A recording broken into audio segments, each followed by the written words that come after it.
say good night and welcome tonight. I know you guys are probably like, why is he here? Why is your husband here tonight? Well, first, let me just introduce for those of you who don't know who I am. I'm Charmaine Wilson. I am the founder of the My Own Husband movement. For those of you you have heard about us on social media, you've been referred to us, you've been following us, you've been you've been interacting with us in our private group. I just want to let you know that you are welcome and we are excited to have you on tonight. And my husband is here with me tonight because we may or may not have to kind of tweak tonight's session. My husband is Darren Wilson. I'll let him say something quickly. Hi everyone, how are you doing? So yes, so we have a little glitch in our plans tonight. Dr. Debbie Isaac is from the island of St. Kitts. She should be on. I'm not sure if she can hear me tonight, but it appears like in St. Kitts they have an island-wide electricity shortage. So we didn't expect this to happen, but yes, these things do happen. So we decided to still jump on, of course, because you guys are waiting and we have plenty of things that we can talk about where submission is concerned.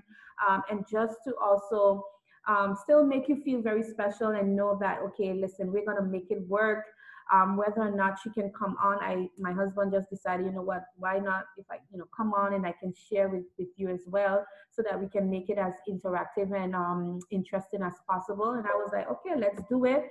And of course, with the focus being on us, where submission is concerned, from the wife's perspective, we will hear from the male perspective, what are some things that men feel, or what are some of the blockage that we've been experiencing as women where submission is concerned from us towards our husbands.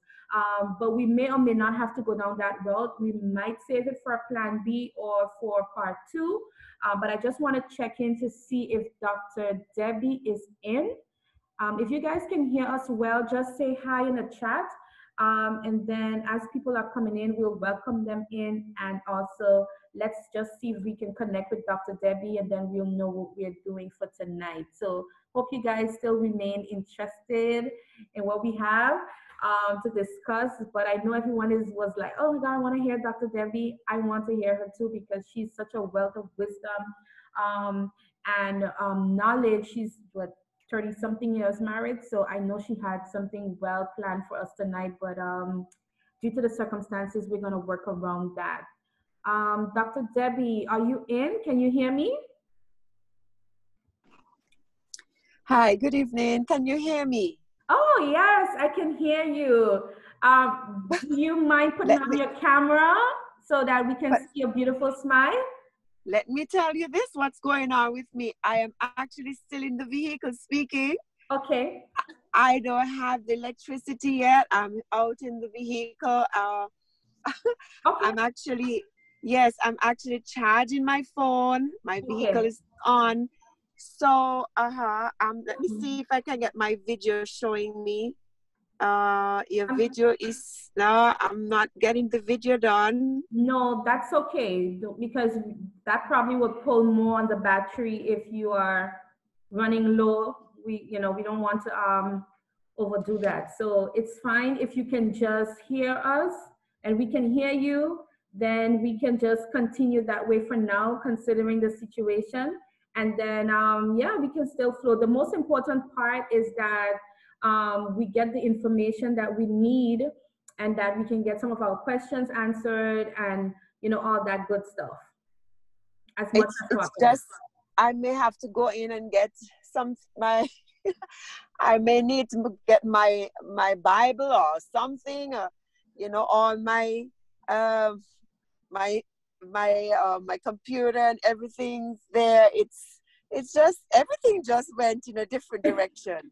I know. But as a child of God, these things would seem to go in an opposite direction, but God knows best.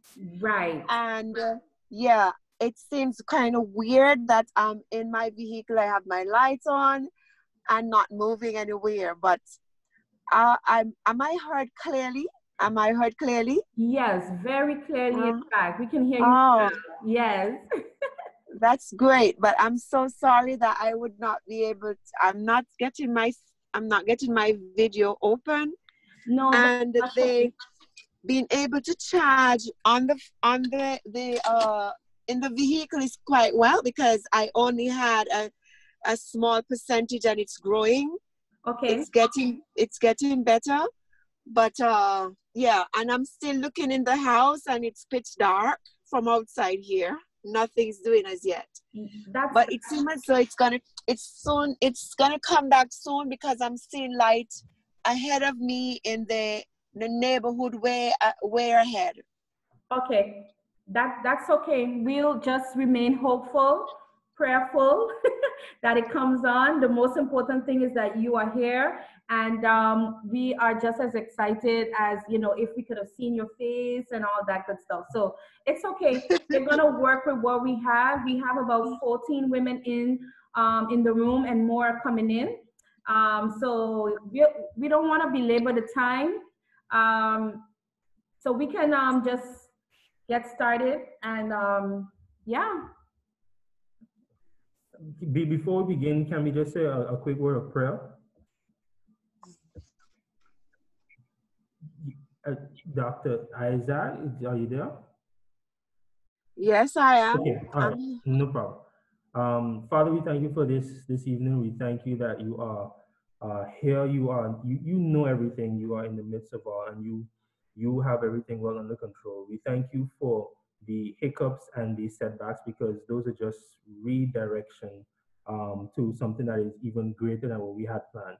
So we thank you that your spirit is in the midst of all of this that is going on, and you will lead us to the expected end that was intended by you. In Jesus' name, amen. Amen. So, again, those of you who are just coming in, I want to welcome you and also thank my husband for standing here with me as a support. I know he doesn't really want to be here all the time, so I'll just give him the okay to just, you know, stay on the side if he would like to. But we are going to, you're not going to tell them bye, you're just going to walk. Oh, I'm sorry. Ladies, have a good evening. Goodbye. I'm going back to my post in the background. So I thought he was going to share the man's perspective. I know that is what I want, right? But anyway, he's right there sitting. He's right there sitting. But we weren't sure if Dr. Debbie would have been able to come on. So he just wanted to be here as a support, and also so that we could have engaged in some conversation. But seeing that Dr. Debbie is here, we are going to have her share, of course, as she planned to. And before we do that, I just want to let some of you know who Dr. Debbie Isaac is. I'm not going to talk so much about the My Husband movement. We're going to talk about that maybe a little after, but because of the situation at hand, we want to get right into it. If you are not following us on Facebook or Instagram, you should begin to do that after tonight, because we are going to continue building on this topic of submission. For those of you who've been following me, whether on my personal page or via the Mind Husband platforms, I've always been an advocate. I've always been an encourager where submission is concerned for wives, simply because it has been a concept that has been misunderstood for way too long. Some of us, we have looked at it as a bad word, a word that has been very demeaning, humiliating, you know, in many, many, many ways, not just in marriage, but leadership, whether in the workplace, the marketplace, you know, wherever you are, even in church. We have found that that word has been either misused, abused, misunderstood, malpracticed, and anything that you have misunderstood or you do not understand the purpose of the thing, of course, we know that it's going to be abuse because you will not know exactly how to carry it out. So tonight we really want to dismantle that. We really want to destroy. We really want to deconstruct, uproot, pull out whatever it is that's within us that's causing us to not know or not fully understand or walk in the fullness of what the true meaning of the true submission God's way, or the biblical concept of it, in the context of marriage. So we want to do that tonight, and we have Dr. Debbie Isaac to help us understand that tonight. I am so seeing us doing or having a part 2 with this. If you agree to that, just put part 2 in the chat so we know that you will be double interested in hearing on this topic a little more, because I don't think we can cover everything about submission tonight, but it's definitely a great start, right? So I'm just going to tell you a little bit about Dr. Isaac.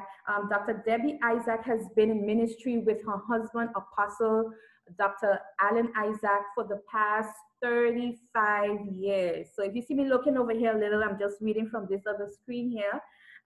July 28th, 2020, it will make them 37 years married. 37 years married. So let's just congratulate them in the chat in advance.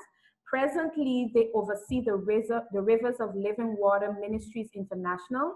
Dr. Isaac serves both in the church and in the marketplace as an educator. She is presently the Chief Education Officer in the Ministry of Education on St. Kitts. She studied at the University of the West Indies, Cave Hill campus, where she obtained a Bachelor of Science degree with first-class honors in psychology. She also has a master's degree in educational leadership from the University of Roehampton in England, and her doctoral degree from Yorkshire Christian University of Canada. I hope I pronounced that correctly. She is the mother of 4 beautiful children, but raised 2 nephews as well. Prophetess Debbie, as she's also called, has ministered in countries such as England, Canada, and the United States of America, as well as regionally and locally where God has used the prophetic gift in her life to help others. Her favorite saying is, "One word from God can change your life." Wow, just put that in the chat. One word from God can change your life. I believe that. I don't know if you guys believe that, but I truly believe that. I also believe that whatever she says tonight is something that the Lord will have her to share with us tonight. And I believe that one word, whatever it is that she releases over us and speaks over us to help us grow in this area in our marriage, is also going to change our lives forever. And I can't wait to have her come on and share on that. So Dr. Debbie, welcome again. I said a mouthful there. And if you have anything else to add about who you are, go right ahead, but I just want you to begin. I also want to let everyone know that when I was a college student in St. Kitts, I visited Dr. Debbie's church in St. Kitts, and it's a beautiful church there. And I was always impressed by the way she carried herself. Very graceful. She's very beautiful naturally. But then when I got to know a little bit of her, I realized that, you know what? I don't know what kind of wife I'm going to be, or when the Lord is going to bless me with a husband or whatever. But she was always that model of a beautiful wife, not just beautiful on the outside, but from the inside out. So I just want to let her know this again. When we reconnected recently for the purpose of this event, I shared a little bit about that with her, and she was like, oh, she didn't even know all of this. So I am sure that she has impacted a lot of other women's lives, people that she's come in contact with, and even persons that she doesn't know around the world. Before Darren and I got married as well, it was before we got married, her husband spoke into our lives. We were not even married yet. And we remember being a part of a session at our church, and he was one of the speakers there.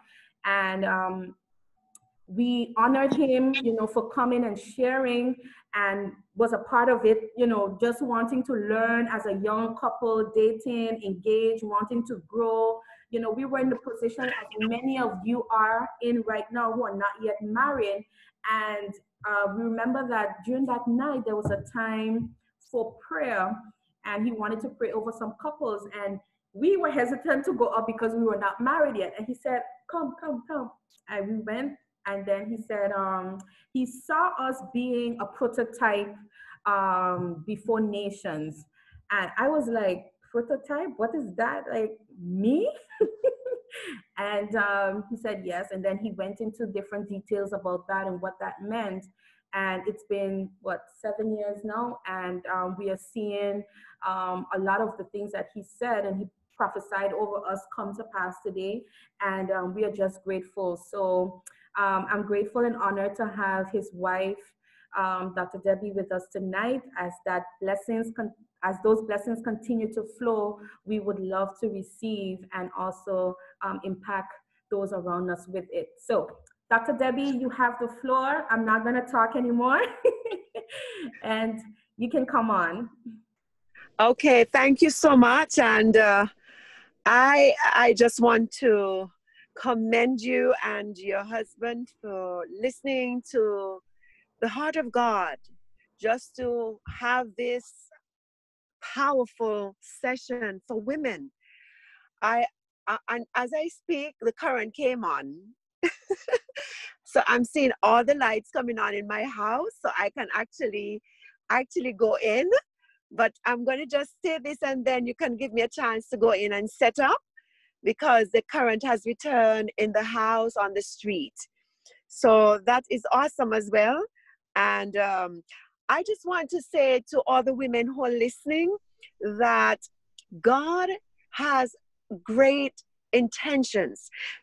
It's in the heart of God to make women to be so strategically positioned to really affect nations. But women must know exactly what is it that they're being called to do, and to do it well. The word declares that a wise woman builds her house, but a foolish one would tear it down with her own hands. And I declare even now that the women who are listening to me on this Zoom chat tonight, that you are declared wise women, wise wives.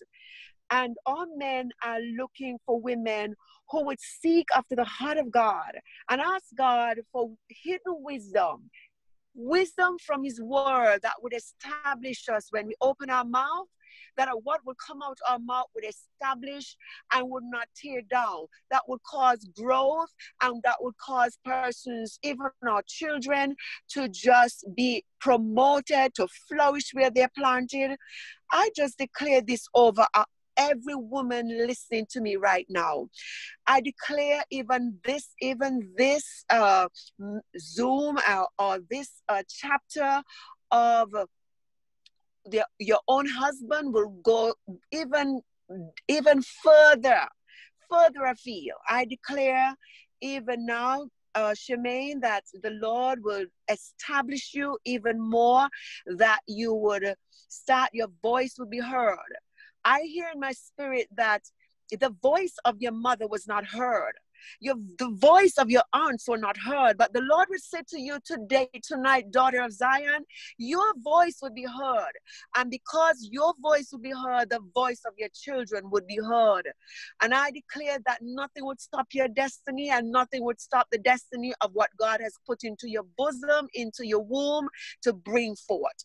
So right now, I want to speak to the women, because I know, as you said, my mantra is one word from God. One word from God can change your life. And I do not know what one word I would say this evening that would change a woman's destiny, that would make her star shine brighter.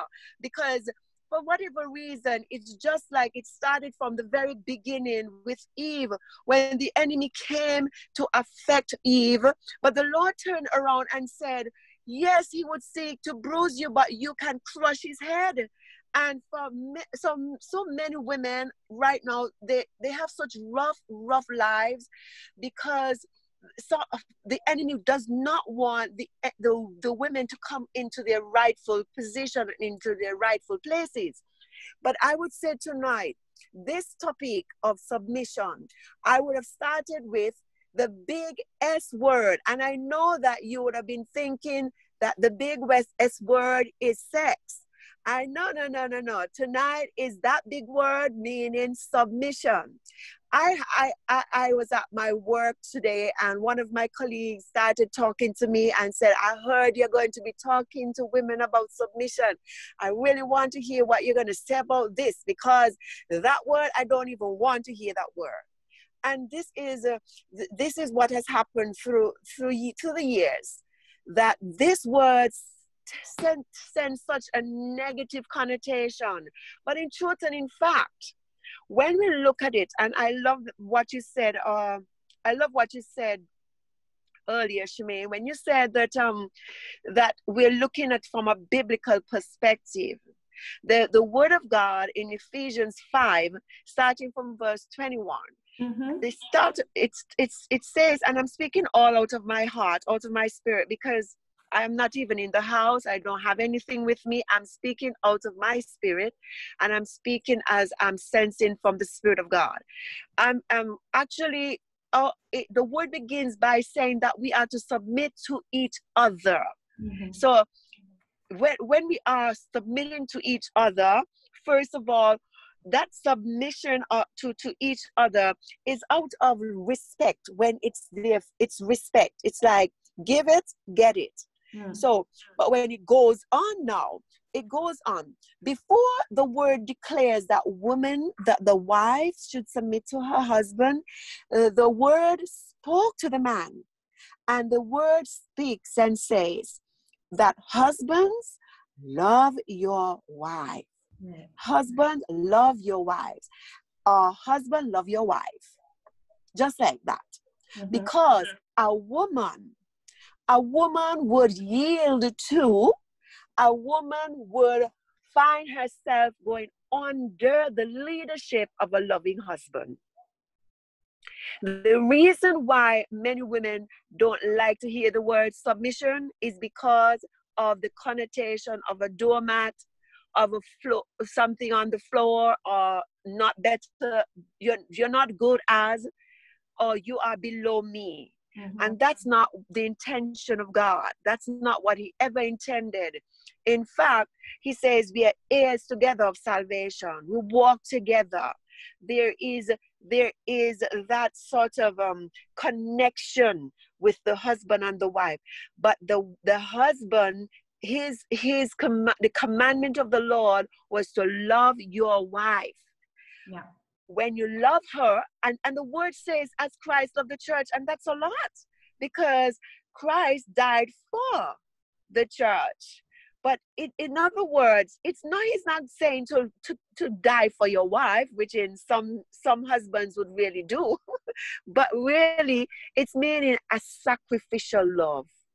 It's a love that says, I love you like me. It's like the commandment. Yeah. And if you want to say something, if anybody wants to say something, I'm not sure if I'm going to see the hand on this set right in my hand. But yes, if the husband loves the wife that way, where he looks out for her well-being, he wants to help her, he wants to make her happy, whatever he can do, he sacrificially gives to her and her well-being and the well-being of the home. Yes. In many cases, a wife would willingly submit to that leadership. So submission here is where a woman would consciously, and I say it's not a forced thing. Submission should not be forced. It should not be demanded. It should be something that is given because of what is coming back to her. So she loves, the man loves her, and it is so much easier for her to find herself giving back in return. A woman, we are generally givers. It's like we just find ourselves loving to give, you know. So sometimes we want to outgive. I sometimes want to give away everything in the house. My husband has to stop me one time because I was gonna give out everything in the pantry because someone came by. You just want to give and you want to share. Yeah. So submission is where a person, and in this case we are talking about the wife. The wife will willingly come under the leadership of a loving husband, or of a husband who she would know is the leader of the family. God ordained him as the leader. I would say to a lady, I would say to a woman, before you marry a man, make sure that 1, you love him, 2, you respect him, and 3, you see him as a leader that you can follow, that you and the children could say, okay, I will follow your leading. Yes. The reason why submission becomes so difficult for many wives is because we come into the relationship with a competitive spirit. It's like I'm going to fight with you, and we are going to be both leaders here. No, we are all leaders, actually. We are all leaders, but in the home, God has established the husband as the leader, the head of the household. That is the blueprint of the Bible. And if we go and we try to deviate, we are going to find ourselves in trouble. Now, persons who are not yielding to what the word of God says would not want this. And that's where the fight would come. But if I know what the word of God says, that man, he has established the man as the head of the household, the head of the home. I will know, right, the husband is the head of the wife. This is orchestrated by what the word says. If a wife says, okay, I recognize this, this does not mean that he says, I'm the boss and no, I don't want to hear from you. And no, that's not it. So, Shemaine, your husband, is Darren, his name is? Darren, yes. Yeah. I'm sure that he would not have that sort of spirit to say, I'm the boss here and you just have to listen to me. Because as a man of God, he listens to what God says, he applies the word, and as a result, he would now live it in the home. And then it's easy, because it's easy for you to live with it. What happens is that in some homes where the men may not have come into the relationship having anyone who they would have anyone modeling what a true husband should be. So it's like whatever they learned about being a man, that sort of start to play out, and not really being a husband, but just being the man in the relationship. Yeah. But it's different to being a husband to a wife, you see. Yeah. And it's more or less leading by example.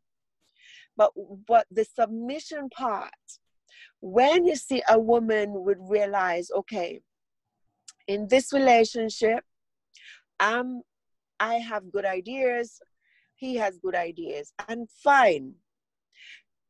In the relationship, the man doesn't have it all. The wife may be a better accountant than the man, and that happens. Nothing is wrong if he would lean to her and say, okay, you manage your money better, I'm going to put it in your care, and you work on that, and I will manage this other affair. He may be the one to manage maybe the building of a home, a house. You know, he may be the one to manage, like, say, other affairs within the house. Yeah. And it is something that both of you would have decided on and discussed. So when you have discussion, both of you can speak to it. Mm-hmm. What happens to some women is they feel like the ideas don't count, what they have to say don't make sense, and they're totally left out, and the man makes all the decision. And that's why when a woman would fight, and that's not what the world wants either, because when it comes back to say submit to each other, that's where a man would say, so what do you have to say, sweetheart, about this? Open to her ideas, her suggestions, because we complement each other. All right? We complement each other. I'm talking quite a bit. I should stop. I was just about to say that that introduction was a whole mouthful. And I would like if you can take the moment, Dr. Debbie, if you would like to go inside so that we can have you set up Okay. so that you can be prepared for the session fully. And then maybe in the meantime, I don't know if you have like a assignment we can do. I was thinking maybe the wives can write down some things that they do as like practical things where submission is concerned that they feel is a part of their act of submission to their husbands. And then we can look at that a little later and see, you know, where we're at. Okay. I'll go in. Yeah. So I'll turn things off here and I'll go in and set up. Okay. So you can probably do something more, or maybe hear how the wives on the chat are in the Zoom, how they feel so far from what have been shared, their interaction with what they have heard, and so forth, until I get myself set up. Yes, no problem. We'll wait for you to come back on, okay? Thank you. Okay then, Yeah. no problem. Okay. Okay, ladies, so this session is a little bit different than our previous sessions that we've had. For those of you who came on a little late, Dr. Debbie's having or was having some electricity issues. Well, it was an island-wide issue in St. Kitts. So she managed to at least be on for a short period of time now via her phone while she was still sitting in her vehicle. So the lights are back on. She is going back into the house, and we can finally officially get started all over again. But in the meantime, based on what Dr. Isaac shared, just let me know, you know, what are your thoughts, where you're at mentally concerning this topic of submission. If you have any questions, just shoot them in the chat. I already got some of your questions in. Dr. Isaac has them as well. So all of those we're gonna address tonight. But let me just hear from some of you, and thank you again for being very patient with us despite what happened earlier. Just a little setback, but we're not gonna let anything stop us. And let's see if anybody wants to speak. You can put on your mic. Let me know. Yes, no. Y'all shy tonight? Hi, good evening. Hey, Sharika, how are you? I'm good. How you doing? I'm doing good. I'm doing good. Was a little shaken earlier by everything, but I'm okay. I'm okay. That's good. Yeah. I had no doubt that everything wasn't gonna work out, so I wasn't worried at all. Yeah, you see, with such topics, right? For those of you, I don't want to attribute and give the devil no attention tonight. But I kind of knew that, okay, I know that there must be some blow that we must get, because this is a topic that is liberating for many. And I wish that we had more women on. I think maybe some of them are going to catch the replay. But it's an area where we have been choked for a very long time. So this is something that women need to begin having conversations about and being very open about it, simply because the more you talk about it is the more you can expose the myths and the untruths of it. You know, as you speak it, as you hear things in its proper context, you'll be able to kind of dismantle, deconstruct some things that are not so true or not right concerning this subject of submission. So I don't know, what are your thoughts on that? But for me, we need to have more conversations on these, and then Yes. also later down we can also engage and have our husbands join us as well, because I believe Yes. that as we are learning and growing, so should they, and also we can hear more about their expectations concerning. I was just gonna say that. I was just gonna say we're receiving a lot of vital information about submission, but as wives, it's gonna be difficult for us to, with all the knowledge we're receiving, it's gonna be difficult for some of us to explain it to our husbands when it comes to that word submission, you know, because their perception of that word is gonna be completely different from ours, because we're receiving all of this information and all of this understanding on this word. Right. But should we how to say, limit ourselves to always think that they also must be taught about it? Because nobody ever says that a husband needs to, or fathers need to be in where topics about motherhood is concerned. Where submission is concerned, it is actually a responsibility on us more than what we think they understand about it. Yes, I know that men have their expectations, but they can have their expectations, but if they have wrong expectations and we have wrong concept or understanding, it's really going to lead us down, I don't know what to call that path, but a very destructive path. I've had many discussions with my husband where he thought something meant something, and then I would say no, and then show him how accurately it applies to us, and then we work it out that way. But we as women, we need to understand that it is our responsibility to submit and not allow it to be dictated or controlled by the understanding that comes with the husband. You understand? It's important that he knows it, yes. I don't want us to stray from that, but I want us to take it on ourselves to be responsible to learn it for us, because we are the ones that hold that key, that responsibility to submit. What do you think?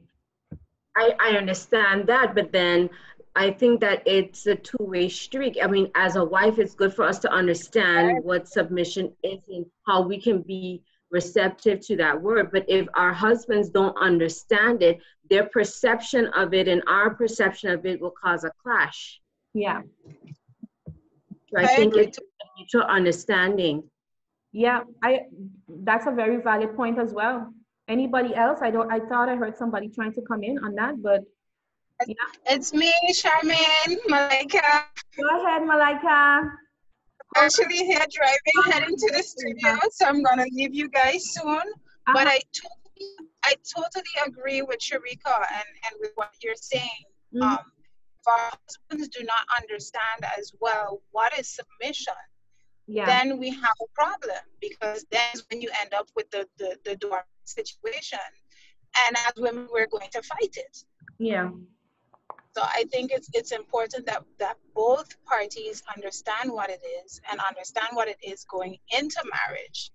Because if you're in marriage, if you're already married and don't understand submission, you're in for a really rough ride. Yeah.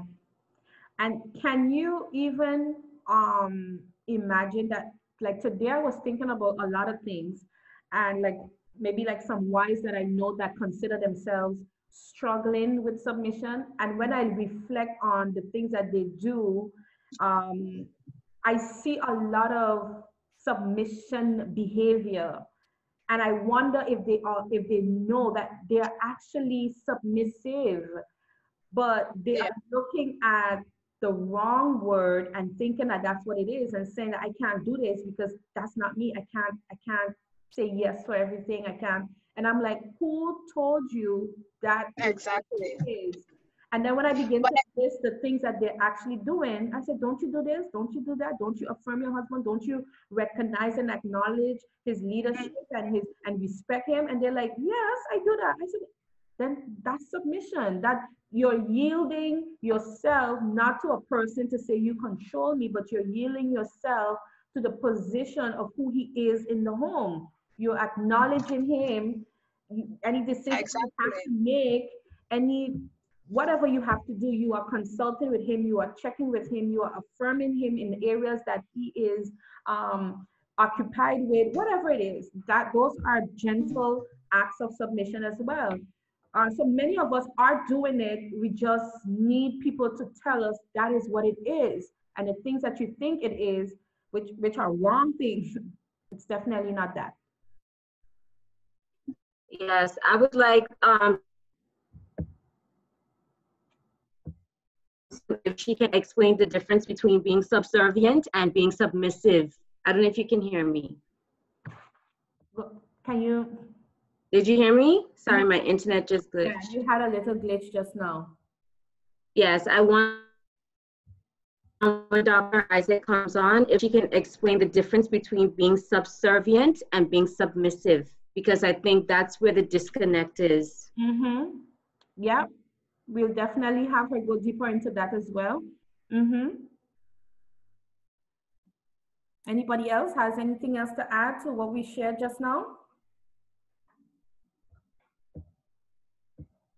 That's a very good point, Sharika, because yeah. I'm gonna behave tonight, I promise.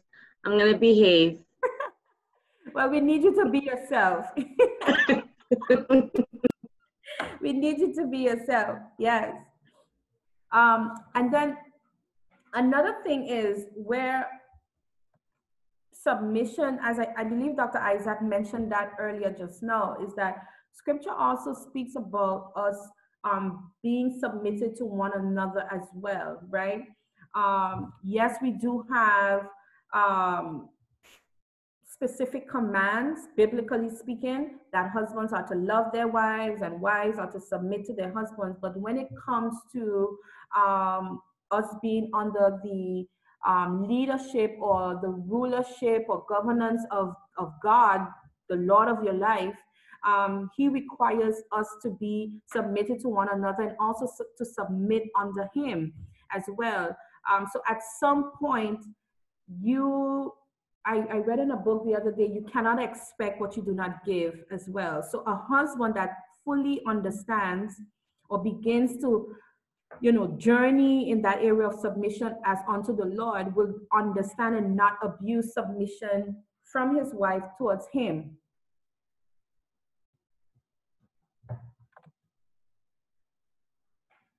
I don't know if y'all can hear me. Me part two with the man. Yeah, we're hearing you. Sorry? Can y'all hear me? Yeah. Okay, yeah. So when you understand as a husband, or when husbands understand that, listen, what I'm expecting from my wife is what God is expecting from me, it makes the process even easier for, I don't want to use the word easy, because, different people are struggling in different areas, even as, the Lord in this whole journey, regardless whether they're married or not. So we don't want to, be judgmental and make people feel like, oh, it's an easy piece of cake. Type of thing. But we must not look at it one-sided and think that, okay, if I have to be submitted to you as a husband, who are you submitted to? That kind of way. It's just like in the workplace, you have a supervisor, but that supervisor is accountable to the manager. So what the supervisor expects of you must also match what she gives to her manager,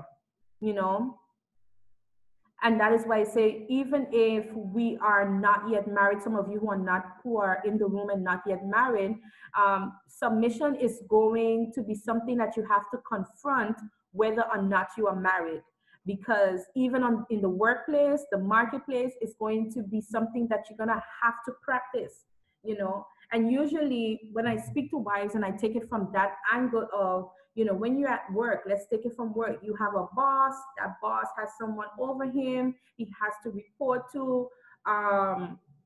It's not a matter of control. It's a matter of order, stability, function, responsibility, right?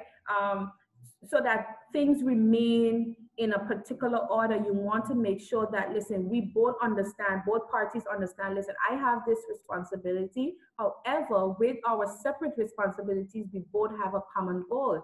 What is the common goal of the family if we do not understand that, listen, we are equal, yet with different responsibilities? You are not more better, you are not better than me, I am not less than, but together, even though we are seen equally in God's eyes, he still expects of us the command and the function that he has given us to maintain his perfect plan and perfect will for the family, which is the well-being of the family, having someone to cover me as the wife, which is the head, the leader of the family. You understand? And then having me as the woman to support the vision of the family, to help in the vision of the family, which requires me to pull from my inner substance, which tells me that I'm actually more than I think that I am, because I am contributing something very positive, needed in this family, so that we can continue to flow and function. So we are very much essential.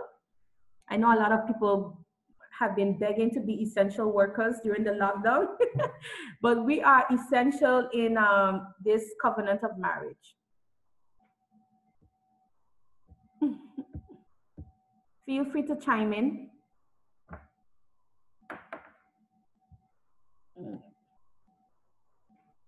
I think that's a good point in terms of supporting the vision of the family.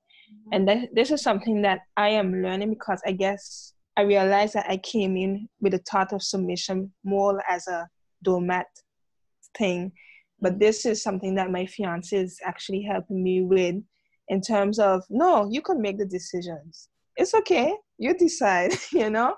And it still falls into that category of us discussing things and so on, but also me building up my, I guess, self-esteem in such a kind of a way of seeing the value that God has placed in me for the marriage to be able to be stronger and so on. So yeah, this is a nice topic.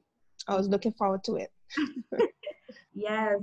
So Shalom, Roselia, this topic is for all of us, right? But you see, you are in the perfect position now to receive all that you can get from it, because it is better to understand it, as I think Malika said. Now that you are in the decision-making process, this is a time when you are, setting, some things in order for what you're about to embark into, right? So it's important that you and your fiance are on the same page where this is concerned, so that when you get into marriage now, it's not that that means everything's going to go smoothly, but you're going to cut, let's say, half of the problems down by at least being on the same page and having similar understanding based on the word of God, and also putting on the tables the things, and I wish that Dr. Debbie can go into that tonight, putting things on the table that cause you to or that cause your understanding to be wrong for whatever reason. Some of us is based on how we grew up, the things that we were taught, what we sung, what people told us, and we probably never took the time to be informed or to be educated on what this is all about. So it's very important, and I think that you are in a perfect position to receive that tonight. So I'm glad to see you here. Thank you. I think Dr. Debbie is back. We just had a little chit chat, Dr. Debbie, about some things that you mentioned earlier. And if you are here and you're ready, you can just come on. If not, we'll just share probably another point again, just to give you time to settle down. Dr. Debbie, those of you who are coming in, we started already, but we had to take a little break just so Dr. Debbie can get set up again, because there is apparently a island-wide electricity shortage on St. Kitts. And nevertheless, we are still here. We are not going to let that affect us. Submission is a big word. It's like the big S word in marriage. And like Dr. Debbie said, and I said it in some previous posts, it's not the sex word. We're going to have some sessions on that. But even where sex is concerned, if we can't get submission correct, sex is not going to be good. It's just going to be okay.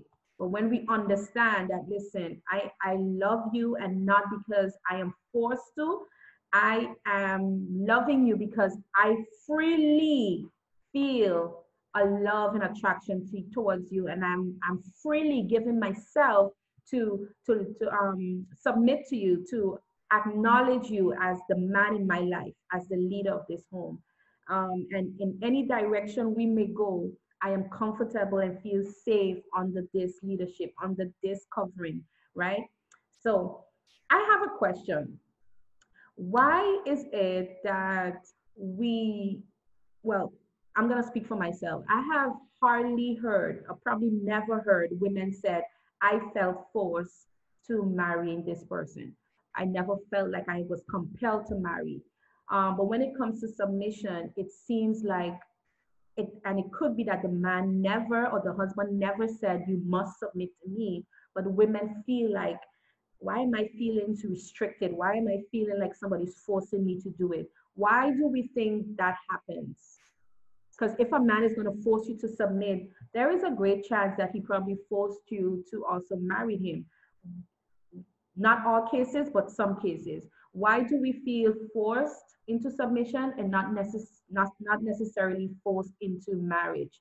Anybody willing to share on that? I think it's because we're raised to be very independent.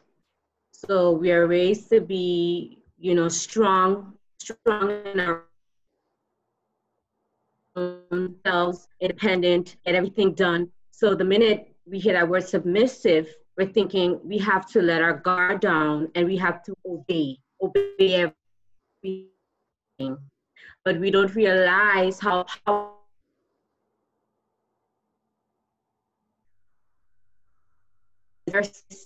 towards the desires and the needs of our husbands. The engine gone again. No, you're fine. I can hear you. Oh, I saw unstable. Yeah. And for example, we say that the husband, they're the head of the home, which is true, but we're the support. So if we're going to be submissive to him, his support system, we can be able to make his leadership easier, and then we'll benefit in the long run. I think the disconnect is we feel that we're strong, we're independent, we're supposed to make everything work out for ourselves, and then all of a sudden we're in love, we're in marriage, and now we have to hear of the wants and the needs of somebody else that we might not agree with. So that's what I think happens. That's a very interesting way to look at it. Let me just find out. Hold on, Sharika. If Dr. Debbie, are you there? Because we are ready whenever you are. Okay. I'm here now. I still could not access on my computer. Are you seeing it from there? We are seeing your beautiful smile. Nice glasses. And you are seeing me in my glasses as well and everything? Yes. Okay. Beautiful rings. Right. I am so sorry that all this happening. I was just seeing one of our ladies who wanted to join that she does not have electricity as yet. Oh. And so it has really been a challenge, and just like some marriages, could be a challenge, especially when you start out. Yeah. Actually, it's sometimes different for some couples. Sometimes some couples start out and it's rather, it's really like a bed of roses, like you're honeymooning for a while. Whereas some persons start out and it's very rocky. until it gets smooth, or it never got smooth, you know. So tonight is almost like an example of what we can imagine happens in some relationships. It's not good all the time. It's not. But we still make it work. Yes. Yes. Right. One of the participants, Sharika, we were just talking just now. Why is it that, and we want your take on that, why is it that sometimes, you know, for wives, we don't feel necessarily forced into marriage, yet we would complain of feeling forced to submit? Why do you think that is? Okay. Well, when a lady, a woman, she's going to get married, she's part of the whole thing. She's part of the planning. All right? She's part of the planning. And in truth and in fact, a lot of time in the planning for the marriage, the ladies sometimes take a big bulk of it, because it's like, it's the bride's wedding, it's, you know, the family of the bride and so forth. So you feel like you are a part. So you willingly give into this, the planning and being a part of getting this marriage really, you know, started, and you're ready. Yes. But now, when you're now married, if you had lived alone before you are married, you set certain things in place, and you have made your own choices. You have maybe even built a house. You have made a lot of your own decisions. But now that you have joined to someone else, and you're realizing that the things that you used to do, you can't do them like that anymore. Right. So, yeah. And that can pose an issue, because in marriage, now you're realizing that you're accountable to someone else too. So when you could have just decided, okay, I'm going to take a vacation. And you just plan and you just go. Now in marriage, you have to now discuss, because it's not only your life being affected, it the plans of the other person, even maybe the finances. So all of these things, and so the person, let's say the husband, now would want to know more. You know, why you plan to go now, and you know, feeling like you can't be. You feel tired. You feel like you're no longer your person. You are actually feeling like, really, what have I gotten myself into?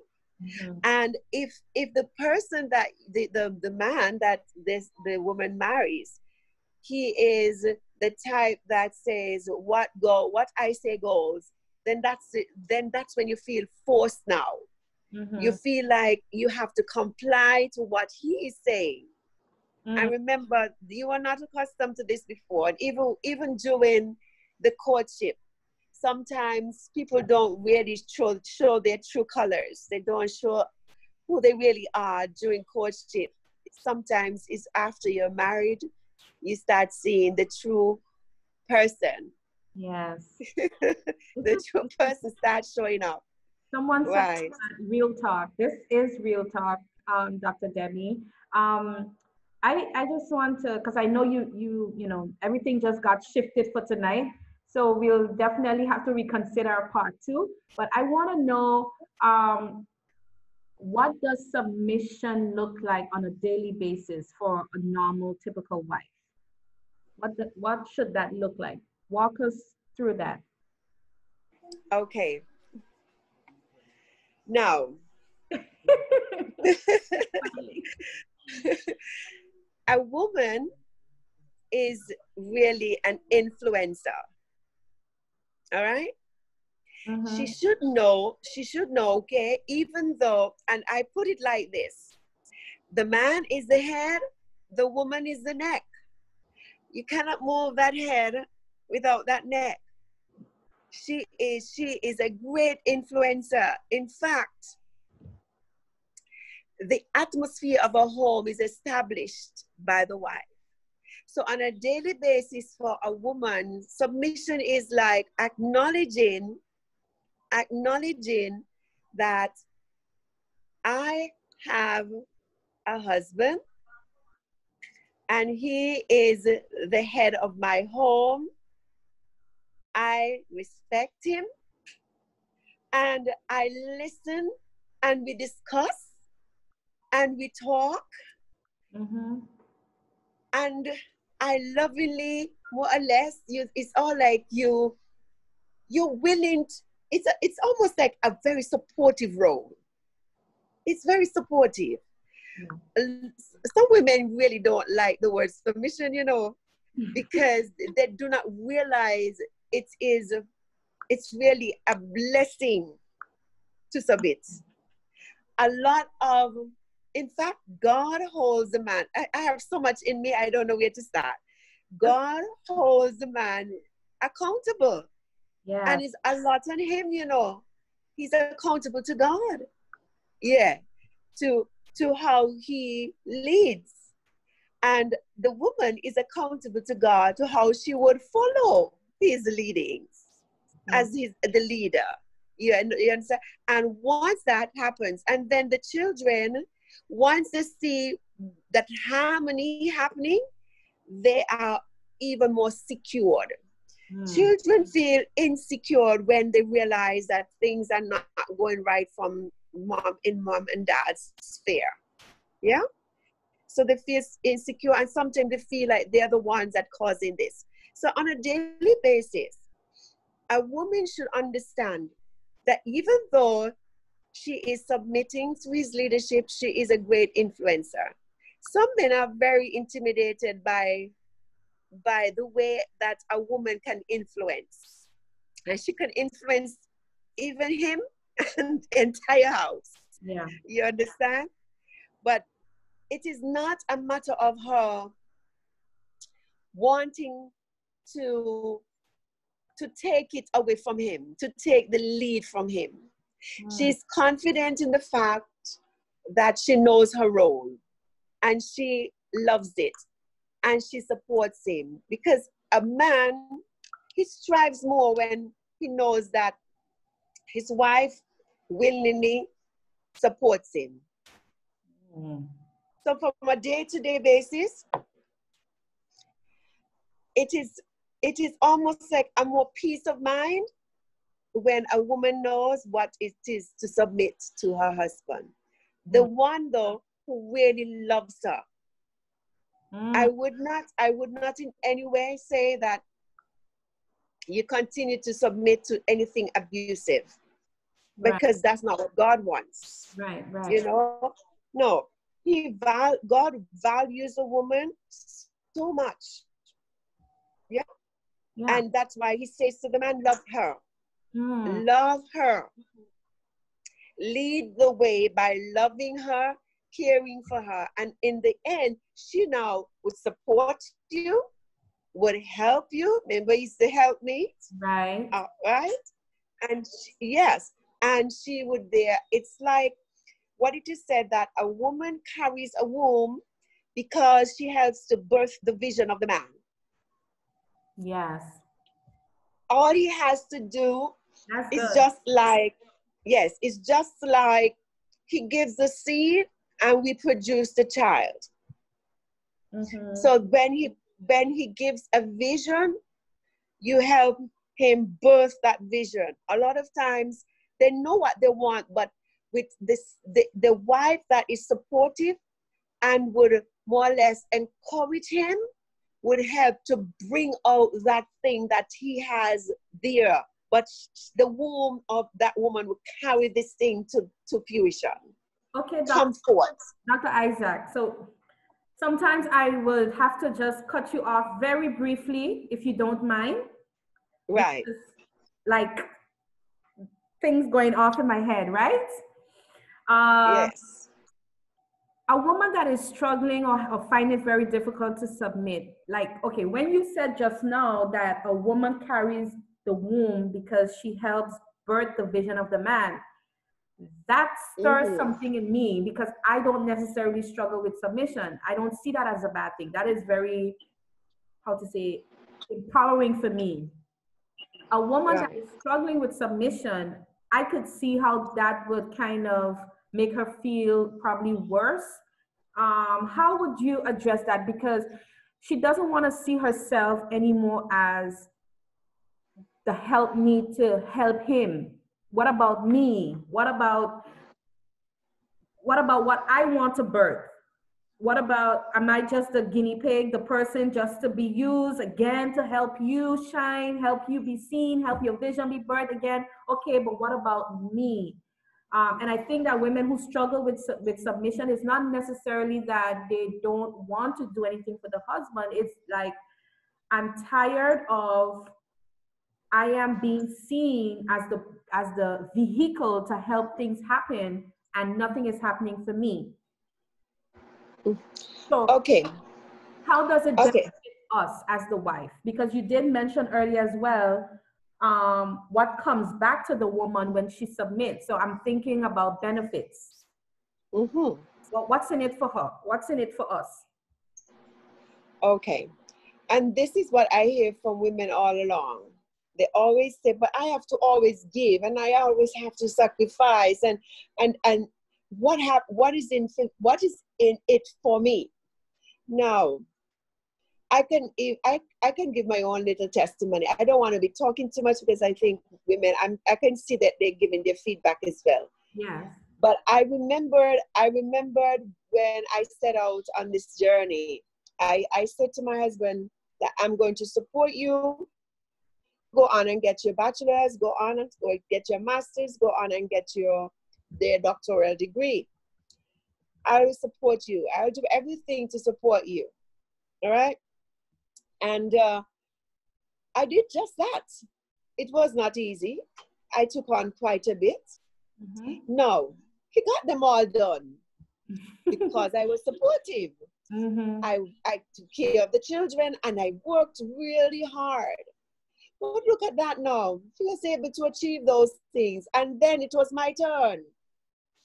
And I was now, as usual, sometimes some of us women, I was like, oh, I don't want it anymore. It's okay. and my husband said, no, it's not okay. Because it is your turn now.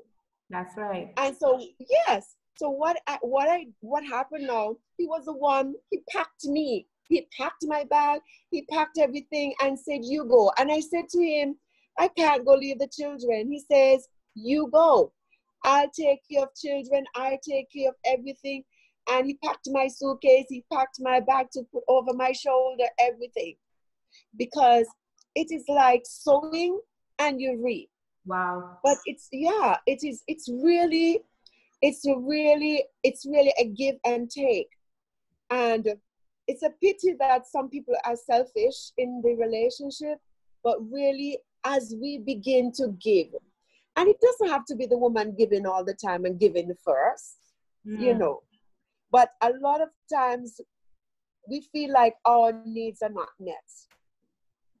But I'm telling you, as we give and we give willingly, God sees, God knows, and he's going to bring you out and bring you in.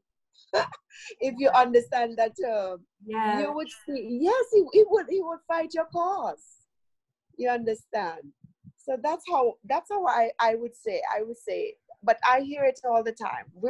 Women tend to say, I'm always giving. I'm always having to put myself last. You know? But look how many of us at the end of the day live longer and look better in many cases, because it's like when we give and it's genuine, it's reciprocated. It comes back to us in many ways. Yes. Oh, wow. Anybody else want to chime in? Dr. Debbie, I don't know if it's because you're here, but everybody's just on their good behavior tonight. So I don't know, like nobody's wilding out tonight, so I'll just respect that. But okay, I want them to talk. I want them to chime in. So I'm going to. I have to close my mouth. You know, maybe it's because of the bio. Maybe they think, I okay, think so. Everybody's like, okay, chief of education. No. I know. No. All right. I hope you see me properly because my phone, I have to use the phone instead of my, yes. So I'm holding it. Yes. I can see you. Anybody? Judy, I have a good question. Yeah. Judy has question.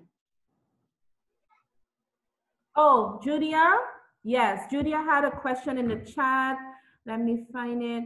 Her question was, should submission begin in a courtship relationship, or when does it start? When should it begin? Well, as we saw in the word, it says wives must submit to their own husbands. So actually, because in a courtship, you're still finding yourselves, you know, and this, yes, you can listen to them, but no, it starts really from when you say I do. It says submit to your own husband, not somebody else's husband. Your own. Or another man. Yeah, it is your own. So there even some wives who would even submit more to their pastors than their own husband. Yeah. And that we have to be careful for, you know, that it begins at home. But it's just that you would not submit to them speaking when you know that it is something that violates the word. Yeah. If you hear that. Right. So I would say to her, in courtship, you are learning each other. You have to be so careful. But it is unto your own husband. Yeah. That leadership there. So are you saying, Dr. Debbie, that I am in my legal right to not submit if I don't feel loved?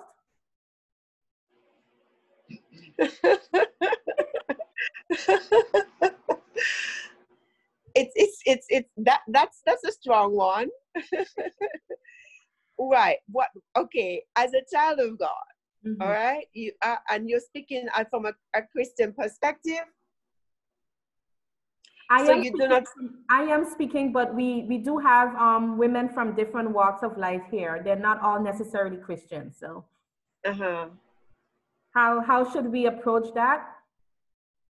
So you're not feeling loved by the husband, but the Bible says that the good behavior or the way that the wife behaves herself would win him to change his way, his attitude towards the wife. You saw that in the word.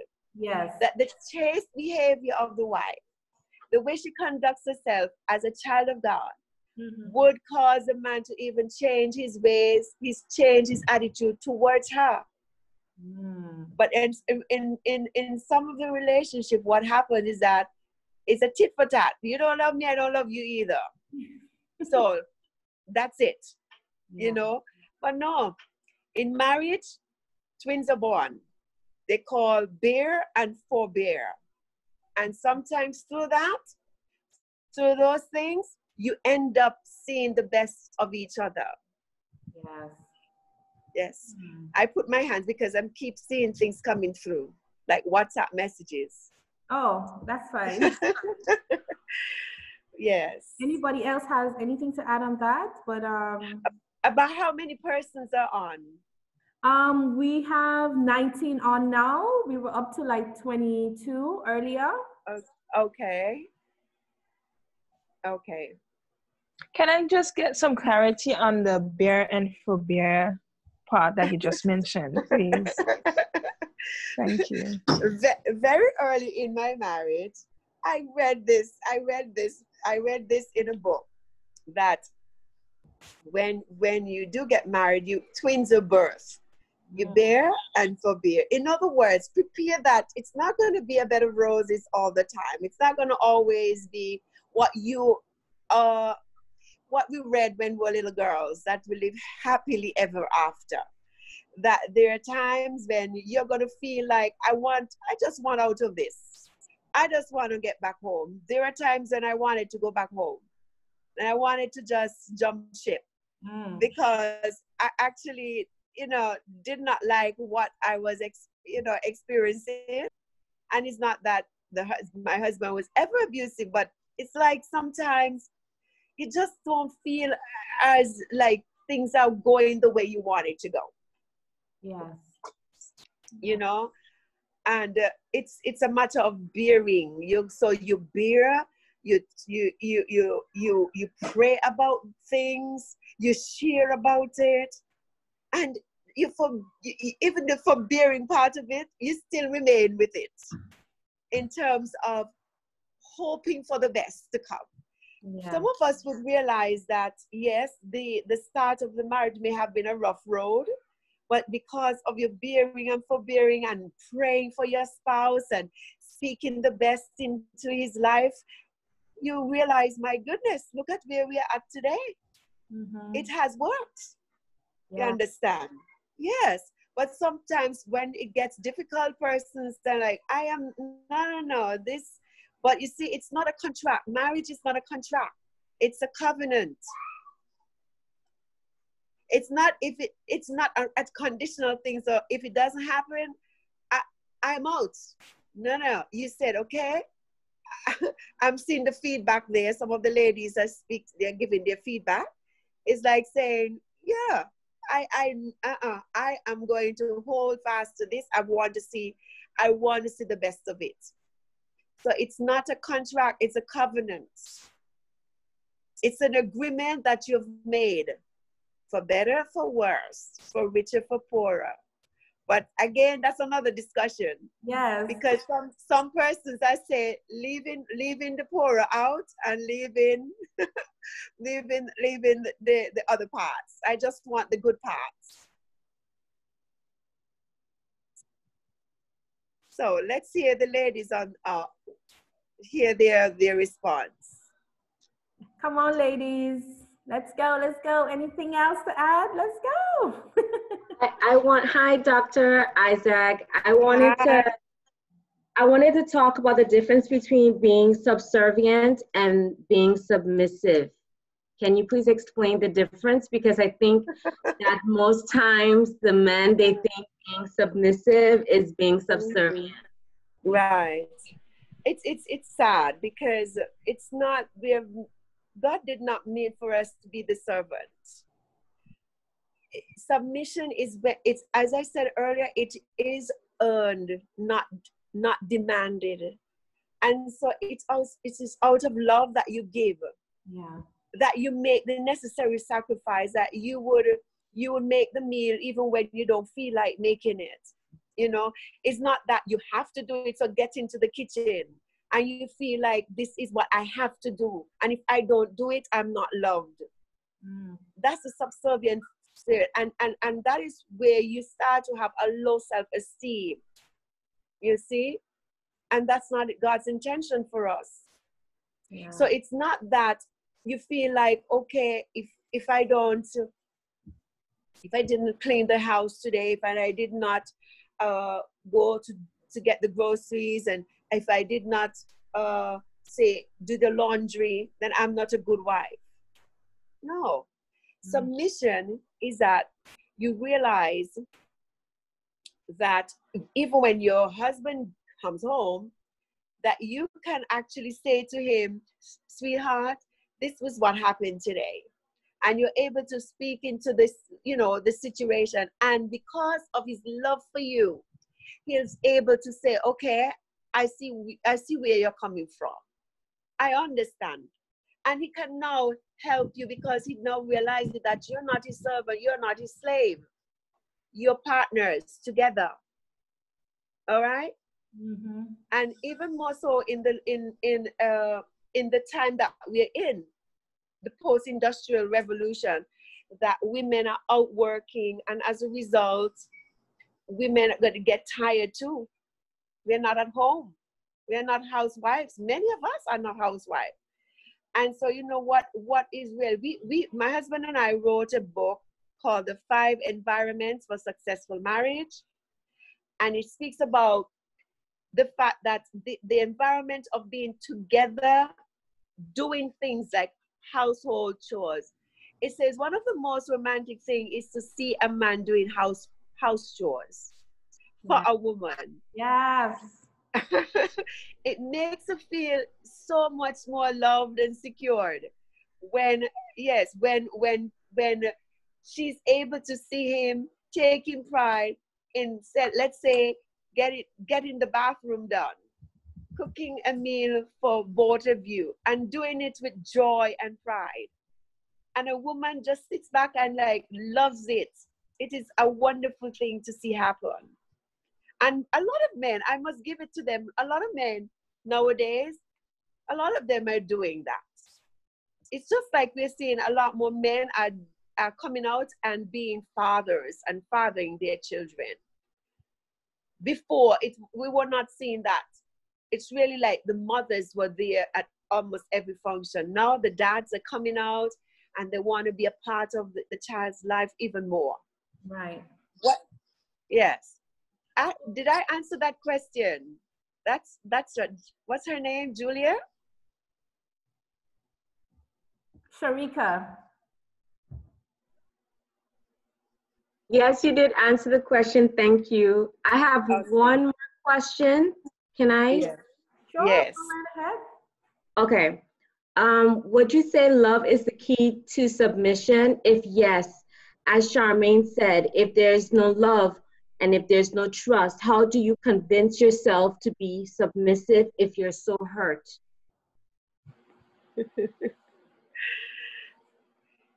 Okay. I'm going to answer this. It may not be what some other women may want to hear, but love is really the key to submission, right? But there are times that a woman may not necessarily feel the love right away, but because she herself is giving, I know eventually sometimes some women decide, I'm done. I can't go with this anymore. But a lot of men sometimes have to turn around and say, I thank God for this woman that I have, I thank God for her, because if it wasn't for her, I don't know where I would have been today. Because really, this woman is who made me. I was a boy. I came in this relationship like a boy, but she has really pulled out the man. She has made me to come into a man. Her love really helped me to see my selfishness. Her love really made me see that I was not a good person, but she demonstrated it. And because of that, I want to give back to her. It's just some men who just may not really understand themselves, because that sometimes happens too. They're coming out of homes where they didn't see any love being shown to their parents, and they do not know how to demonstrate it. Yeah. So that's what I see happening. But the woman who says, okay, I'll make up my mind that I'm going to love him, and I'm going to show him that my love can win him and bring him into the man he should be. We can actually make them, ladies. Woo! We can make them. Tell us how. We can make them, or we can break them. All right? It says, yes, behind every good man, every successful man is a great woman who would be there as a supporter and who is there to plant the good seeds. So I am going to randomly pull some questions from our farm. Some of you answered, asked some questions. Some of you answered one or two of the questions that we had on the questionnaire. But one of them here states, how to talk about submission with your partner. And I'm thinking this is from the angle of it's not going good in the home. How do we begin as the wife? Because if I may be completely honest, sometimes I don't feel like it's my role to teach the husband anything. I'm like, you're the leader. You need to know. Just let's get it together. You know, that's just me. I don't want to be the kind of wife to have to teach you everything. Then to me, we didn't have to get married. You didn't come in with anything in your head. Like, no. So, how do we begin to have those conversations? Okay. Sharika. I must teach the man of God some things. Yes. Actually, in my relationship, it goes both ways. When I came in, I got married kind of young. I was kind of young, really. How old were you, Debbie? I was, you would guess how old I was. Early Guess 20s? how old Early 20s? You were early 20s? Right. Okay. Right. Yeah, 19 going for 20. Oh my. Yes, actually, yes, that's true. 19 going for 20, okay? And I really, so young, I listened to my husband, but he listened to me too. And I would say things to him, and he would say things to me. Yeah. But I learned quite a bit from him. And I think he would say we learned quite a bit from each other. He always used to say to me, he says to me, listen to me so you know how men think. Mm. And I would say to him, listen to me and you know how women think. Yeah. And that is what really guided us, so that we were there looking out for each other. So if I see something happening, I say, honey, do you recognize that? He might say, it was sometimes they look like they're blind to certain things, you know. Yes. But we see things, we have something called intuitiveness. We pick things up. And we can actually say to them in a way, sometimes they don't want us to do it, but it's to help them and to protect them, just like they would protect us. Yeah. You understand? So if you want to speak about submission, for me, I would just say to my husband, hon, I need to talk. I need to talk. Something is on my mind. I don't feel good about this. You know, it's being frank. Right. Yes.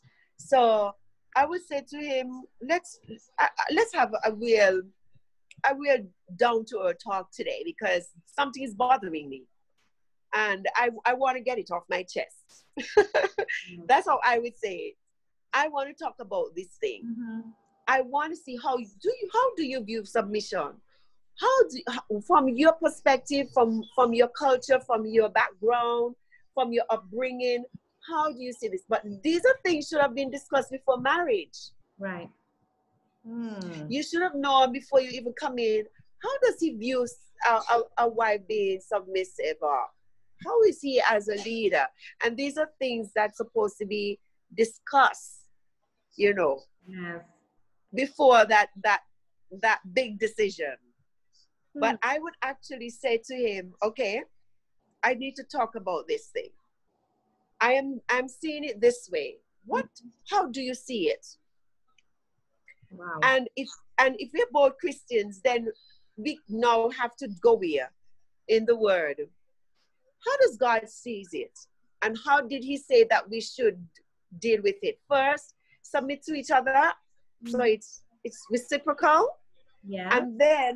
And then he speaks to the man and he says, love your wife, and wives, submit to him. Submit to this man who loves you and who would be caring for you. So you mentioned about going to the word and the Bible, for those who may not know what that means. Okay, the Bible. I'm forgetting that it's not all Christian women. Yeah, it's okay. It's right. Okay. What happens when the man is not a believer or not a Christian or doesn't read the Bible, or because that's one of the things that come up a lot when women talk to me. They're like, okay, you know what, I don't have to submit to him because he's not a Christian. And usually when I ask them, when you got married, was he a Christian? The answer is no. Or was the wife a Christian? And she would say no or yes. I, Sometimes I'm like, okay, how to approach this question? Because you have two things you're facing with here. A man that does not properly fully understand what it is to love the Lord, or to love me as Christ loves the church. And then you have a wife who is finding, based on scripture, that she doesn't think that he loves her as Christ loves the church, so she doesn't know where she fits, but yet she's married. So what happens there? Okay. Actually, it's a submission is a matter of the heart, huh? Mm-hmm. It's a matter of the heart.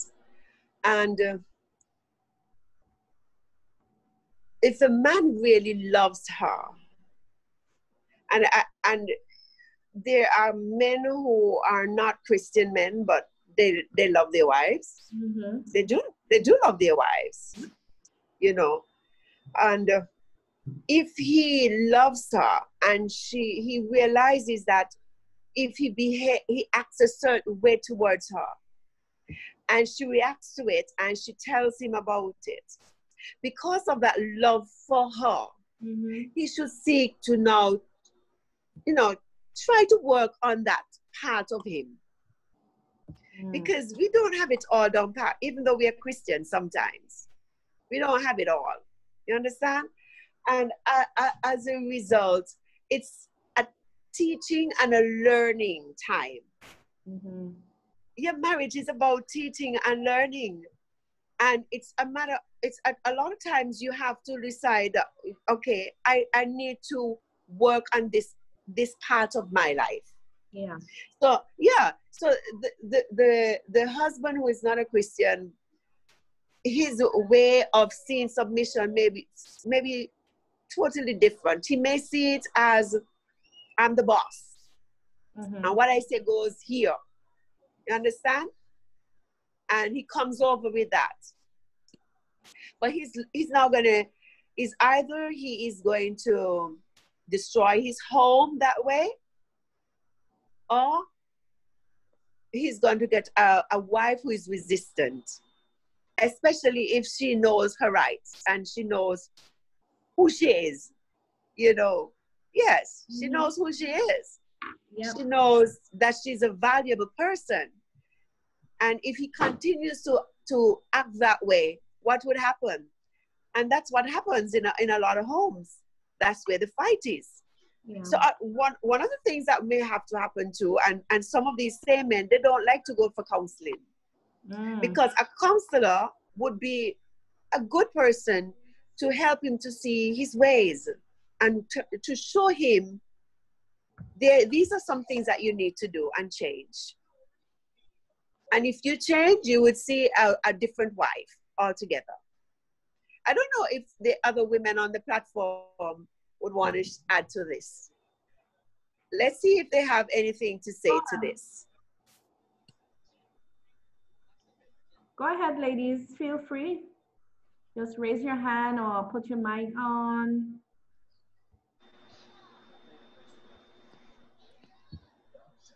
No? What you're doing to them tonight, Dr. Debbie? You just have your I guess everybody I don't know. Notes.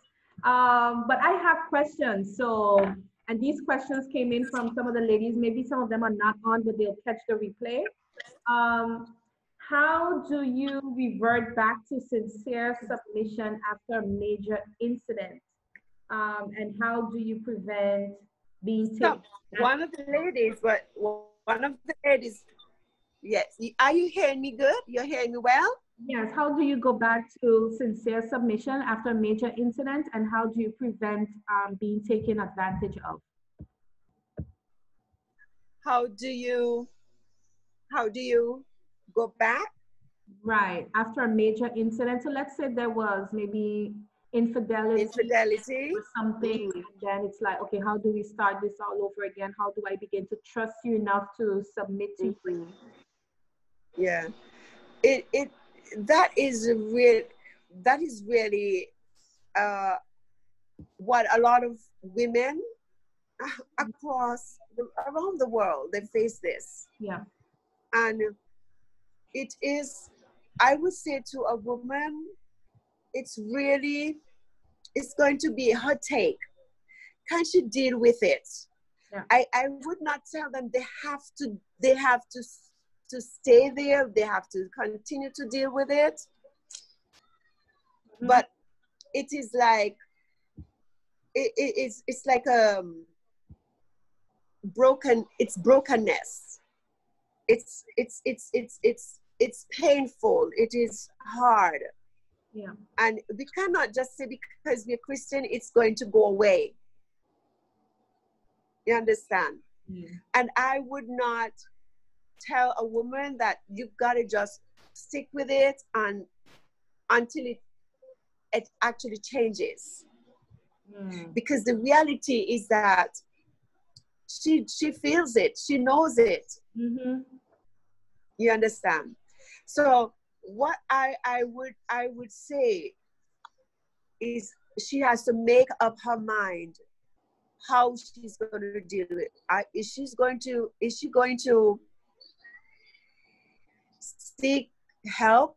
She's going to seek, as I said, to a counselor. She seek, for them to get prayer. Or would she decide, okay, this is it. I cannot go on with this anymore. Yeah. And some persons have made that decision because for them, it was, and if they're not saved, they're not Christian, they may just decide, that's it. Yeah. Because it takes strength. It takes a lot to, after this has happened to you, to really continue to trust. It's going to always come back. Because even though you said, okay, I've forgiven you, the reality is, have you forgotten it? No. But the impact, if a wife is willing to forgive, the impact would not be as hard Mm-hmm. in time as time goes on. Yeah. But she's still not going to forget. Right. But she has willingly decided to forgive. And we need that. But then if she says, no, I'm not going to, I cannot tell her she has to. But when we submit, are we submitting to the man, the person, or are we submitting to the position that he holds? Because okay. my husband hurts me sometimes. Your husband has hurt you before, said something. Your kids have hurt you before. But does that change the fact that you are still their mother, his wife? So I don't know if maybe our approach to it is a bit wrong, but it doesn't change the fact that he's husband. Okay, you are husband. You're just the husband that I love, respect, but concerning this situation, I am so hurt. I'm not ready yet to talk about it. However, I am still going to respect you in the home. I will still acknowledge you as my husband. If the kids are getting out of order, I'm going to depend on you to help keep them in line. All of those different ways of showing that you are still in the position of leadership. So what are we really honoring in submission? The person as in when he walks into the room only, or the position that he holds? I was listening. I don't know if you know Winston. You know Bill Winston? His son was preaching. You should look him up. He's a powerful preacher, Bill Winston. But his son was preaching, and he spoke to the fact that when we submit, we're actually submitting to the position of that the person holds, actually. Yeah, he spoke to that one. And so that's why he says that if, even though his father is a preacher, but is his father as well, but he submits to him as his spiritual leader. You see, and because of the position that his father holds, so he would not say, oh no, that's just my father, so I don't have to listen to him. Well, why are you all listening to him? No, he's now realizing he's my father, yet he is the man of God, and I'm submitting to that position that he holds Right there as well, you know. But you know what that reminds me of? That reminds me, because for me, I submit to my husband as a person. okay I submit to him as a person. There is, and I also submit the fact that I know that he's my past. My husband is my pastor. And I actually have said in the past, and I still do say that. I say, when he speaks to me, I hear God. nice The other day, my husband says to me, he says, I had a decision that I wanted to make, and my husband thought of it differently. And I wasn't too happy, but when I listened to him, I said, I'm listening to God. And do you know, just by listening to him, I realized that God really was speaking through him to me. And because I listened to him, I was able to soar. wow Yeah, I was able to soar in terms of promotions that I received just by listening to him. But I remember my husband would say, and maybe the ladies, on the wives on the chat or on the Zoom, maybe can understand or maybe identify.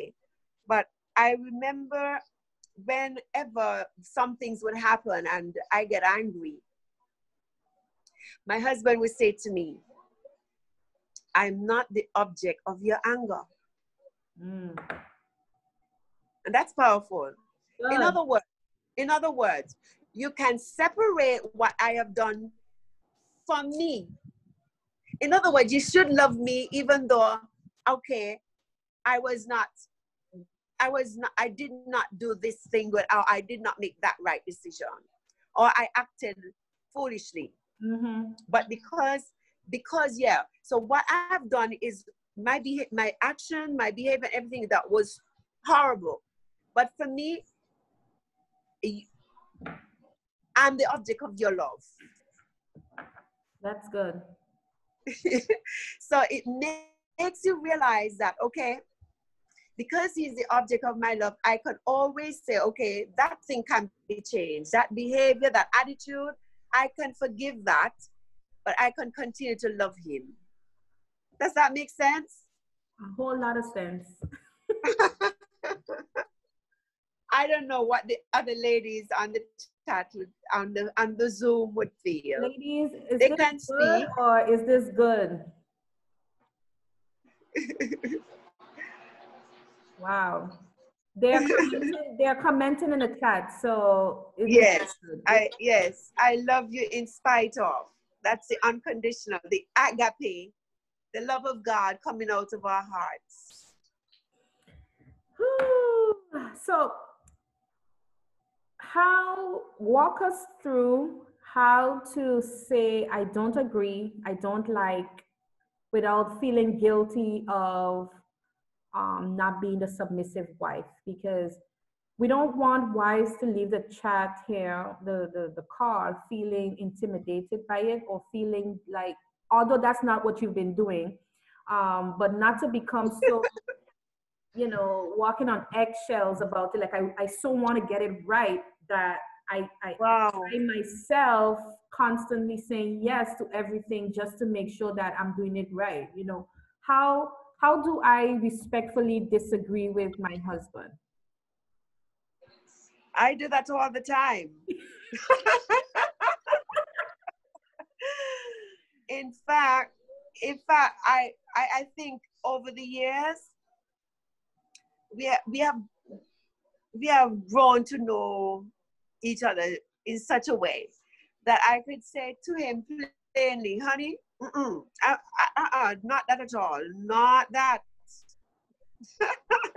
I don't agree with that at all. But I find that over time, over years, you don't get as offended. Yeah, you do not get as offended because it's almost like you've learned each other. Right. But it's best to be honest and transparent.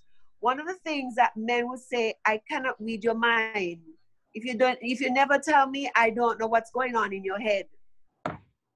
I hope I'm not intimidating persons. I know, of course not. You're good. Right. Wisdom. This is wisdom. I hope I'm not coming over. I hope I'm not coming over too goody.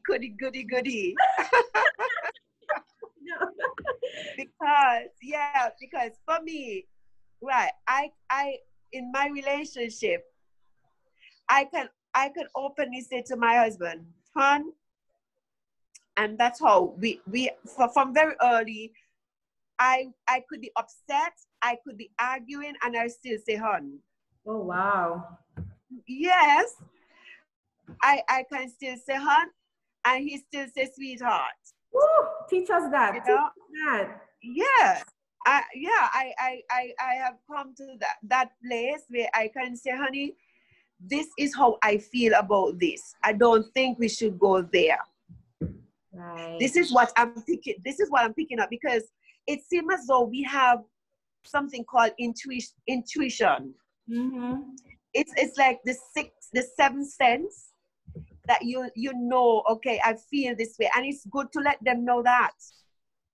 And it's good to say, I actually disagree with that. You know, yeah. I really disagree with that. But if you disagree with it, you just don't leave it there.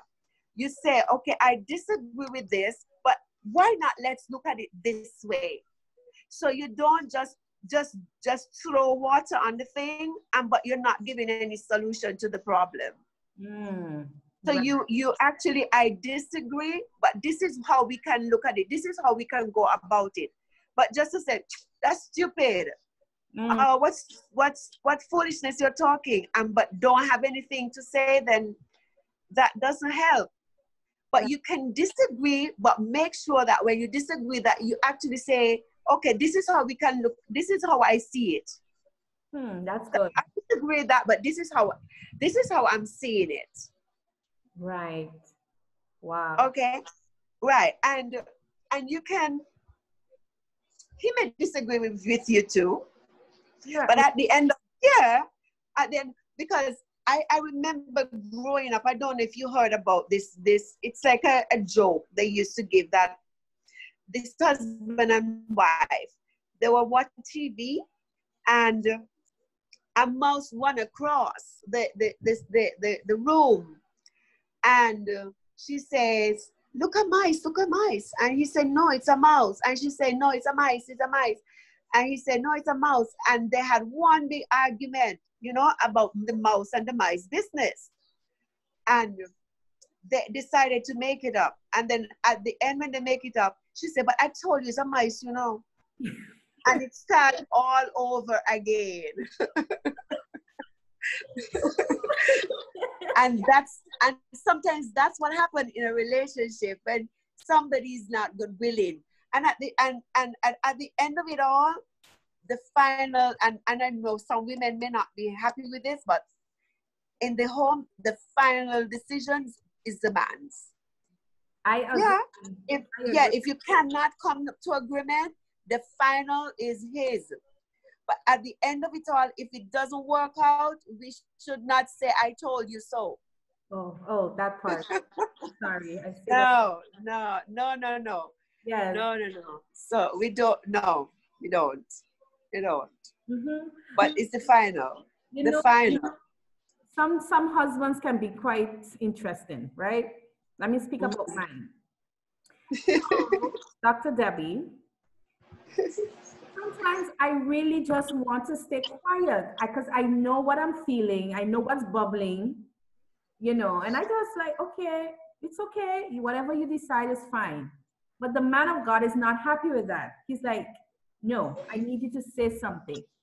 And then he's provoking me to, you know, start a pot again.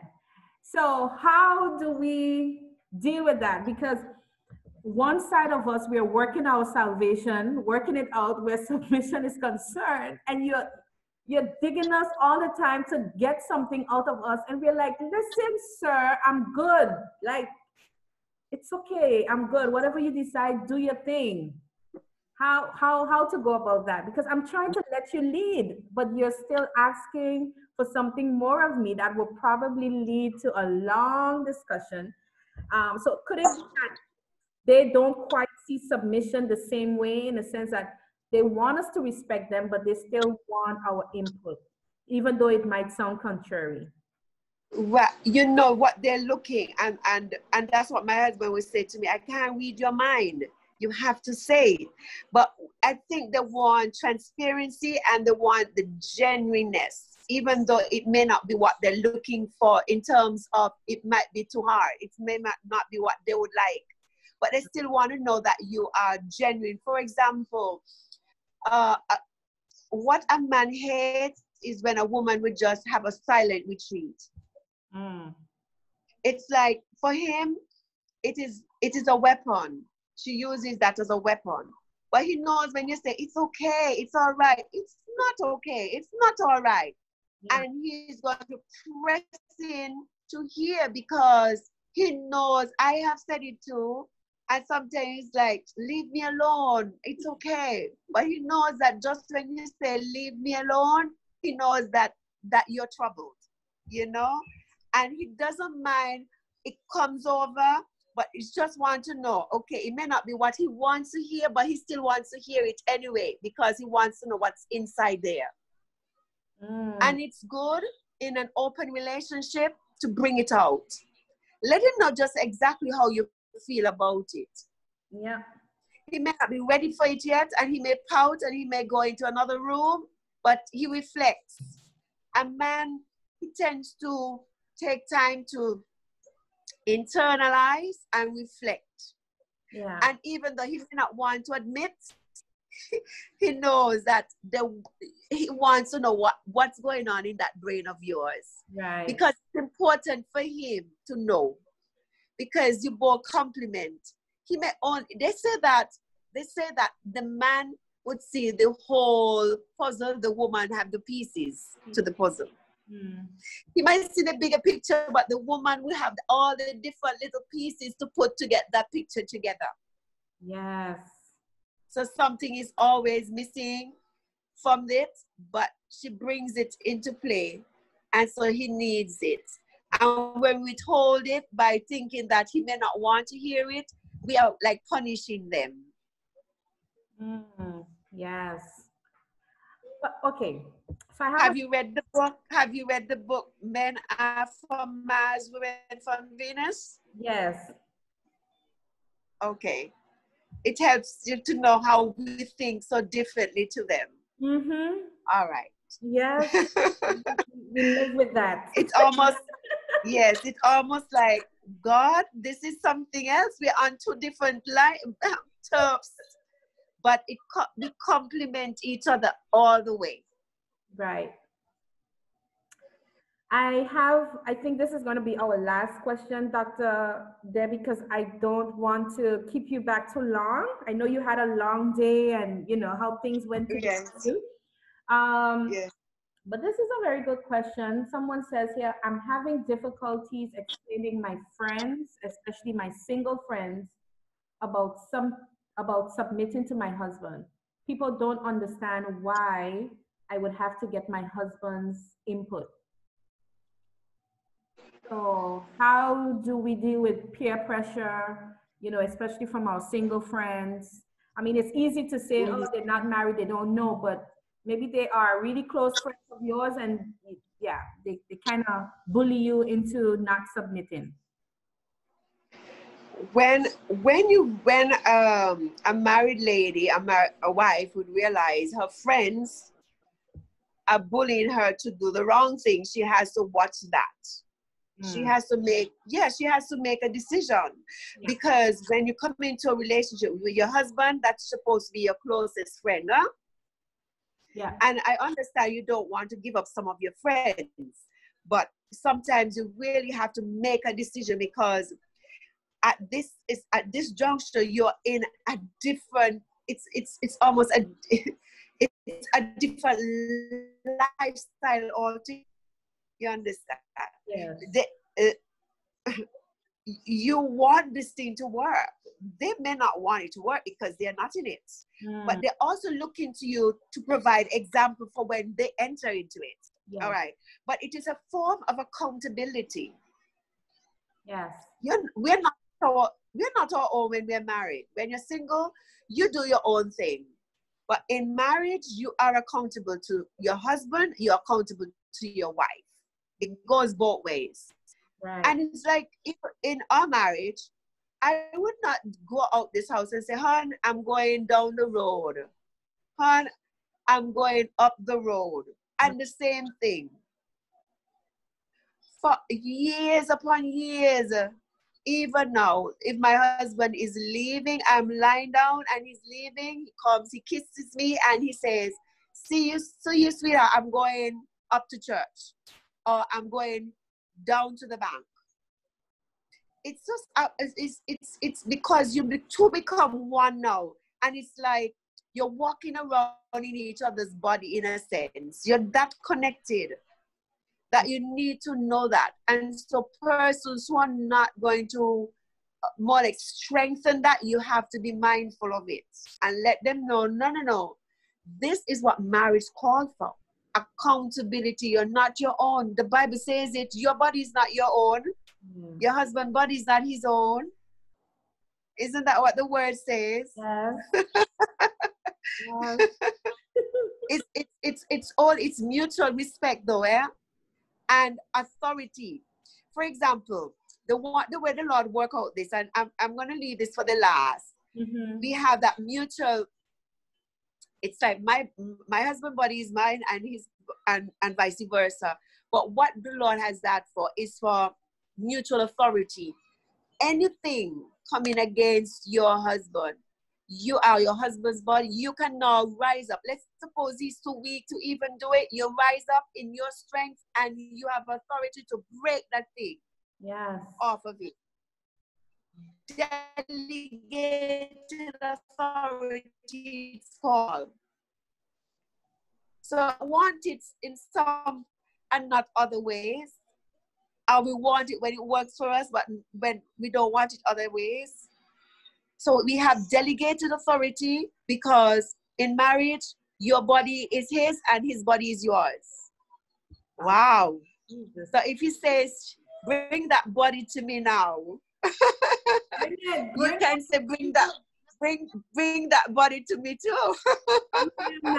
Yes, Lord. Yes.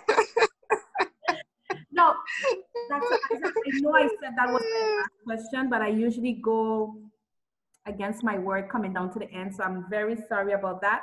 But you spoke about body, so we got to talk about submission and sex. How we gonna? I don't have a question, but talk about that a little, because some of them have to submit their bodies after they come off of this.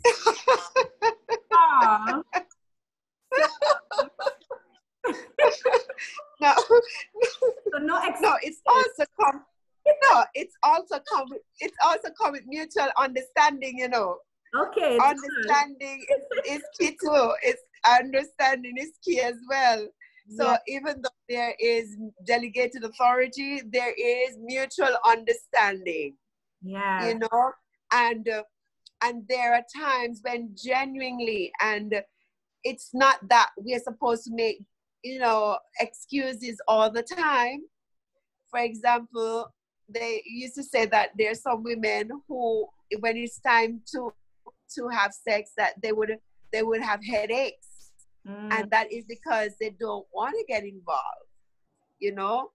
But sometimes it's genuine. it may be genuinely that you are so tired. But what you do with that understanding is, let's say, let's go to sleep and let's wake up. Because when a woman's body is rested, sexual intercourse is even sweeter and better for her. Right. Because her bodily juices will reproduce faster. Right. And so it makes it easier, and makes it more harmonious, and makes it less fictitious. So, It's fictitious, not fictitious, but less fiction.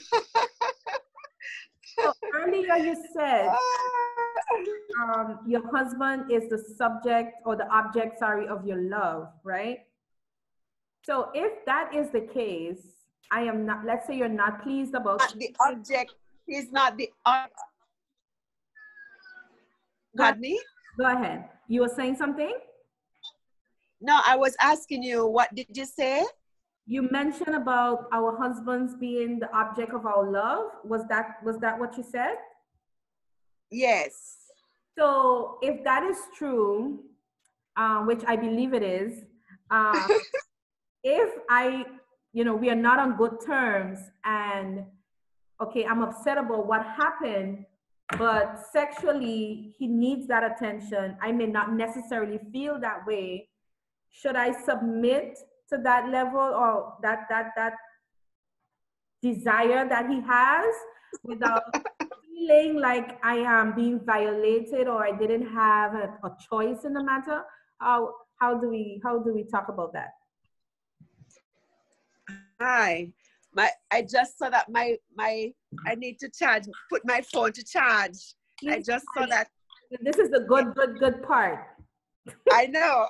And that's where this is saying to low battery. Oh. No, I just saw some of the ladies, they seem like they just want that topic come on, It looks I'm seeing a lot more responses now coming on. But what one of the ladies, wait, I'm coming. Yeah. Oh my, I forgot the other part of my charger inside, because this was from the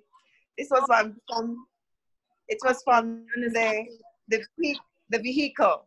What percentage are you on? I'm trying to see what percent I'm on. Let me see. I'm not seeing it as yet. No. Okay, we're gonna wrap it up. Okay, 20%, I think. Okay, so that's good. We have let me just roll it. Yeah, it seems as though the ladies would want to take part with this, because I saw different comments. I saw someone says vex sex.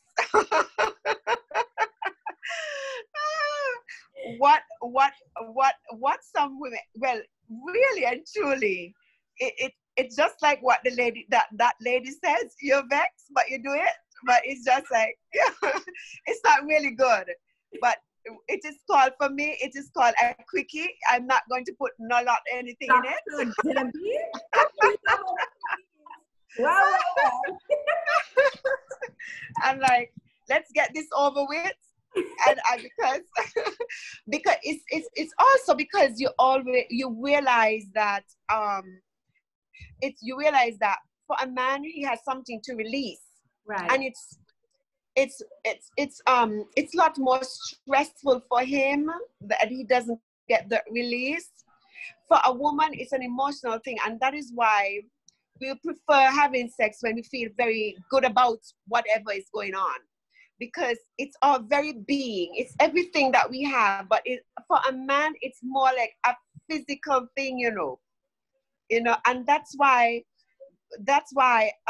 someone is saying bye. Maybe they can't take this one. Right, but because what happens is that for a guy, why is it as a physical thing? You would wonder, why would a guy have a one night stand? Why would he do that? Mm-hmm. for a woman, it's a commitment. It's a commitment, and she wants to bring it all to it. You understand? Right. And so it is really fair. It is fair for when something happens that it is talked about. You Right. sit down and you talk about it, even though it takes forever to talk about it. I remember staying up till 2 o'clock, 3 o'clock just to get this thing resolved. Wow. But when it is resolved, oh my, Oh. it is heaven on earth. It is heaven on earth. Yes. It is heaven on earth. It is like, wow, I couldn't believe, because now you have now addressed it, you have now dealt with it, and so your body now reacting to. Yeah. And that's it. Right. Okay. Makes sense. Sharika Right. was saying that is not Vexex. Sharika, put your mic on quickly and tell us what is Vexex so we can just release that. I might have to type it because the kids just came in.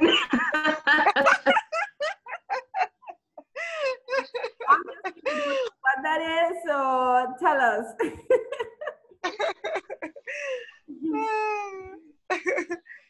But let me see, anybody else? If not, Somebody wants to know. Celestine may have, or it would. oh, it's like Okay. Okay, we get it.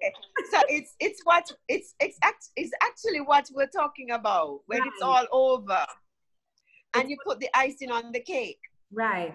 It's what we, Okay. some of us, we kind of like instigate to make it happen. You know, we just create a silly argument. But Dr. Debbie, it's been amazing. Really, really, really, really amazing. We went over a little bit with the time, but that's because we know what happened earlier. But Yeah. can you come back again? We need you to come back again. This was really good, and we know, you know, we can set it up, you know, when we're probably a little more relaxed and we didn't have to rush through this topic. Yeah, and I had a long day. But and then it all started out so rocky, you know. But we kicked it off. Yes. There's more to share. There's more to learn. So feel free anytime again you feel the need, hey, we can talk about this. I will make space for you. And definitely the women will be excited to have you again. And we can talk about some more intimate things as well that needs to be covered. Right. So, ladies, feel free. From what I'm realizing, that the ladies get excited about the more intimate part of it. Yeah, so you have to come back again and go deeper into that, because you've been married for what, 37 years? So you have a lot to share. So thank you once more. I really appreciate. I'm really honored that you would have even said yes. I know you are a celebrity, so. Really. It's quite a bit going on. And I'm ministering at my church on Sunday. Wow. And we're having government officials at our church. Wow. Yeah. Amazing. Right. But the Lord has planted the word already. Oh, great. And I'm sure with us, you know, we kind of like give you some more fire. So thank you. I think submission is still not a very comfortable word for many women. No. And some of the Bible versions don't even use submission; they use subordination, which is even more. It's even more sad. Yeah. But what one lady was saying, she would have wished that they would put partnership. Yeah. Yes. She wants to see more partnership in it than just like, because she thinks it is reciprocal. It goes both ways. Right. And it is true. It is true. So maybe, it's not one up, one down. but it's like a partnership arrangement. We Yes. are partners in this together. So, and I see now the ladies are responding. Some say, indeed, I love that partnership part. yeah. So Yes. we need to have it again. Once in a while, we do include the men. We've had it before, so we can do it again probably and more talk in that direction of partnership and have them here as well, you know, Right. where they're Right. necessary as well in the partnership. But let's see. And thank you for putting up with my long voice notes and just to make this happen. But it was worth it, and I'm glad that we're here now. So have a good night, ladies. Thank you. Follow us on Facebook, My Own Husband, the page. We also have a group, My Own Husband, Better Wives for Better Lives. And we can more there and continue to invite your friends, your wives, friends, you know, wives to be, you know how to do the thing. Just refer them to the group and let's continue to become better and not bitter. Good night, everyone. But good night. Bye. Bye. Bye. Thank you. Okay. Thank you too.